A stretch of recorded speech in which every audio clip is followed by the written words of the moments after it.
Kita masih di one on the spot. Terima kasih pemirsa Anda masih bersama kami. Saya ingin lanjutkan langsung lagi ke Pak Supratman Andi Aktas, Menteri Hukum Republik Indonesia. Pak, menyambung pertanyaan saya tadi di akhir segmen sebelumnya, Pak. Setelah kita ketahui undang-undang pilkada ini batal, ya, Bapak pun juga pasti memahami kenapa batal.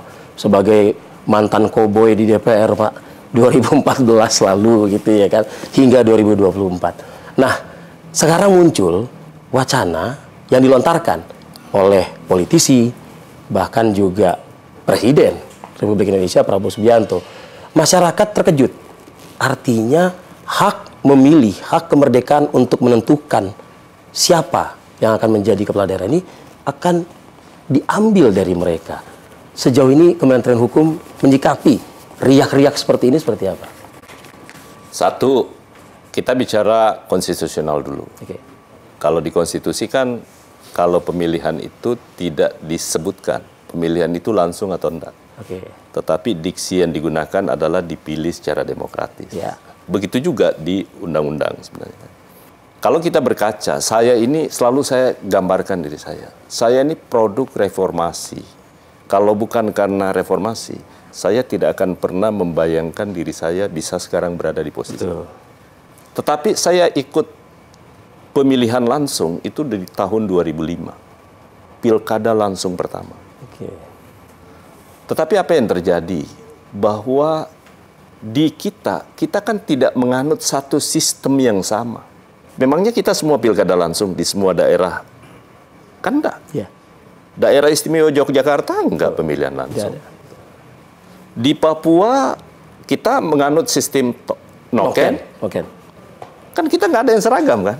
Itu artinya republik ini sudah didesain sedemikian rupa karena kita itu terdiri dalam keberagaman sistem, baik adat maupun kebudayaan ada. Nah karena itu saya tidak melihat korelasi antara tingkat partisipasi masyarakat dengan tingkat kedewasaan kita berpolitik. Tapi saya ingin mengajak, kalau kemudian kita menjadikan mengagung-agungkan pemilihan langsung itu dalam standar pemilihan secara langsung, coba kita lihat aspek demografi yang kita miliki. Mas Andi tahu nggak berapa besar jumlah orang yang berpendidikan SD, SMP, dan SMA di Indonesia? Yang SD, SMP, data terakhir, saya nggak tahu kalau ada pemutakhiran, itu hampir 86 juta. Orang yang berpendidikan SD, SMP. Bukan saya merendahkan itu, enggak. Tetapi maksud saya, kita sudah bisa membayangkan apakah teman-teman kita ini peduli dengan soal hak-hak berdemokrasi. Mayoritas mereka peduli atau tidak? Ya. Gitu. Itu kan perlu harus ada kajian tuh. Ya. Satu. Yang kedua, saya coba lihat disparitas kita, Gini rasio kita yang terjadi. Antara kaya dengan yang miskin. Kan luar biasa. Timpang kan? Nah karena itu saya tidak melihat itu menjadi sesuatu yang perlu kita perdebatkan. Tapi yang lebih penting yang harus dihitung adalah menyangkut soal efisiensi penggunaan anggaran kita. Anggaran negara. Kita masih punya berapa banyak orang miskin? Yang ekstrim. Atau berapa banyak saudara-saudara kita yang hampir menjadi ekstrim juga. Betul. Kelas menengah kita semakin hari semakin menurun. Itu artinya ekonomi kita tidak baik-baik saja.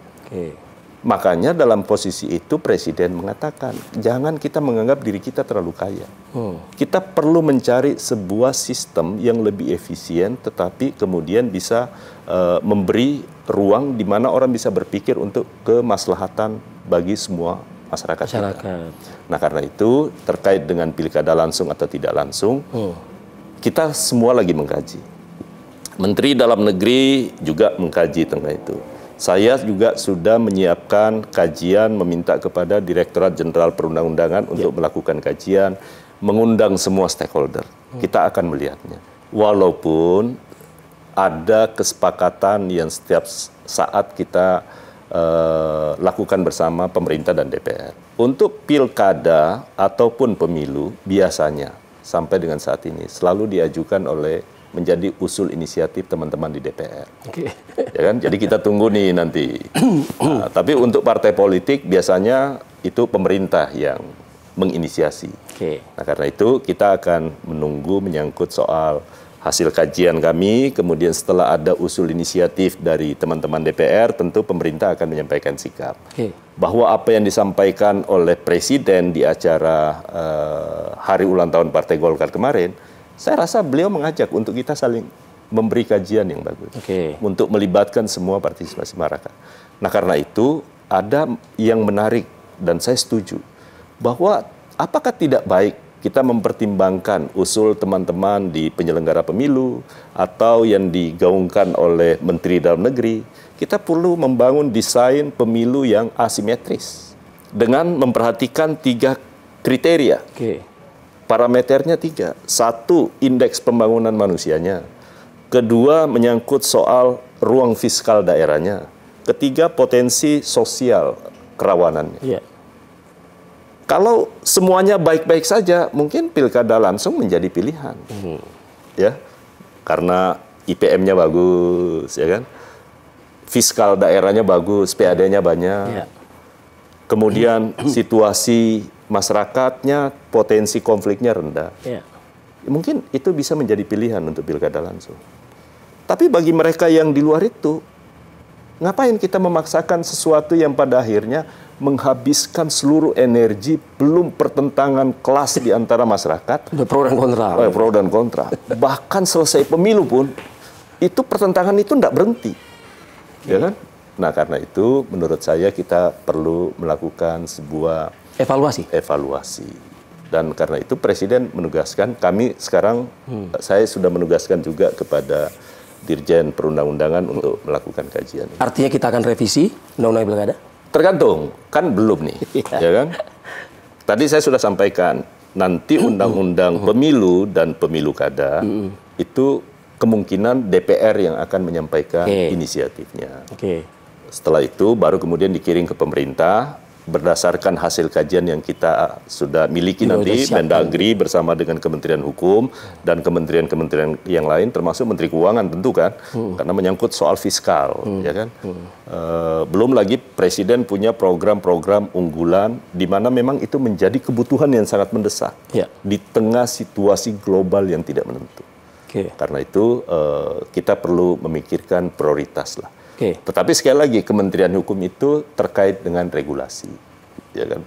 Kami support di situ nanti. Pak Menteri, banyak juga komentar dari publik terkait masih dengan hal ini. Ini kalau goal ini barang nih Pak Menteri, jangan-jangan bukan tidak mungkin sampai ke Presiden dan Wakil Presiden juga nanti. Kan dua hal yang berbeda ya. Satu pemilu Presiden dan Wakil Presiden dan juga pemilu legislatif. Ya kan? Kemudian pemilu daerah, ya, pemilu kada. Bahwa apapun yang menjadi kesepakatan dan hasil kajian yang menurut saya itu akan menjadi pegangan bagi semuanya. Tentu kita harus lakukan dengan pertimbangan yang sangat matang, dengan memperhatikan aspek-aspek yang saya sebutkan tadi. Karena itulah nanti akan kita lakukan sekali lagi mengundang semua stakeholder, kemudian kita menunggu draft RUU-nya dan naskah akademiknya akan disusun oleh teman-teman di Senayan, baru kemudian kita akan melihat potensi-potensi itu. Banyak suara dari Senayan terutama, yang memang ini masuknya ke poin nomor 2 itu, Pak Menteri, soal penghematan anggaran. Nah, memang tidak ada sangkut pautnya, tapi Presiden pun juga beberapa waktu lalu kan juga mengatakan menyetop kelanjutan pembangunan infrastruktur. Muncul stigma di publik. Oh, penghematan sedang dilakukan oleh pemerintah. Termasuk juga bisa dong masuk ruang untuk melakukan pemilihan ini menjadi tidak langsung kembali. Kementerian Hukum melihatnya sama nggak dengan yang saat ini sedang diperbincangkan tersebut, Pak? Berbeda. Satu, penghematan.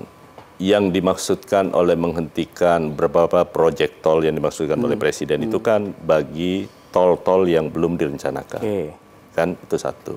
Yang kedua, kita harus akui bahwa memang ruang fiskal kita memang terbatas.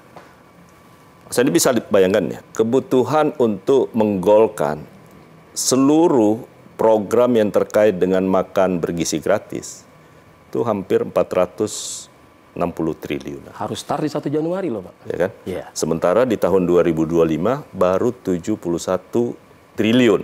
Itu artinya cakupannya masih masih jauh, Pak. Masih jauh.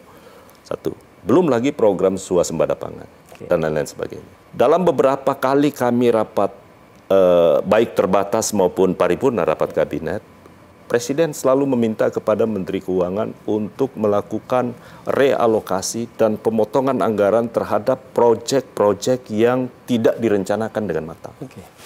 Ya kan? Satu. Yang kedua, proses anggaran yang terkait dengan perjalanan dinas. Ya. Menteri, ya, mau luar negeri maupun dalam negeri. Tahu nggak angka yang muncul saat ini? Setelah ini? Ya. Berapa yang bisa diefisienkan? Dihemat. Laporan terakhir dari Menteri Keuangan itu kurang lebih sekitar 360 triliun. Wow, luar biasa. Itu artinya kalau kepala negara mau melakukan sesuatu yang terbaik, harusnya bisa. Dan Menteri Keuangan tahu di mana sih sesungguhnya anggaran-anggaran yang selama ini berada di seluruh pemerintahan, kementerian itu yang selama ini itu terbuang percuma. Oke. Karena itu konsistensi antara apa yang diucapkan oleh Bapak Prabowo, Presiden kita, dengan kebijakan yang boleh ambil, konkret. Itu selalu konkret. Konkret ya. Oke. Ya kan? Angka 360 triliun. 360 triliun. Betul. Nah, ini juga bersesuaian dengan apa yang menjadi perbincangan kita di tahap awal. Ya kan? Inline. Beliau konsen untuk soal kesejahteraan.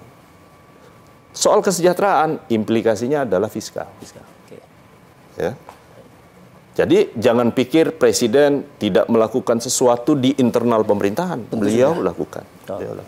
Pak Menteri harap bersabar saja sih Pak, kalau memang sudah harus lebih hemat. Jadi bukan jalan-jalan, tugas namanya kan Pak ya. Keluar negeri tertunda dulu gitu. Baik, kita jeda lagi Pak. Agak mungkin kita turunkan tensi Pak ya, diskusi kita di segmen berikutnya. Tetaplah bersama kami, One on One on the Spot akan kembali saat lagi.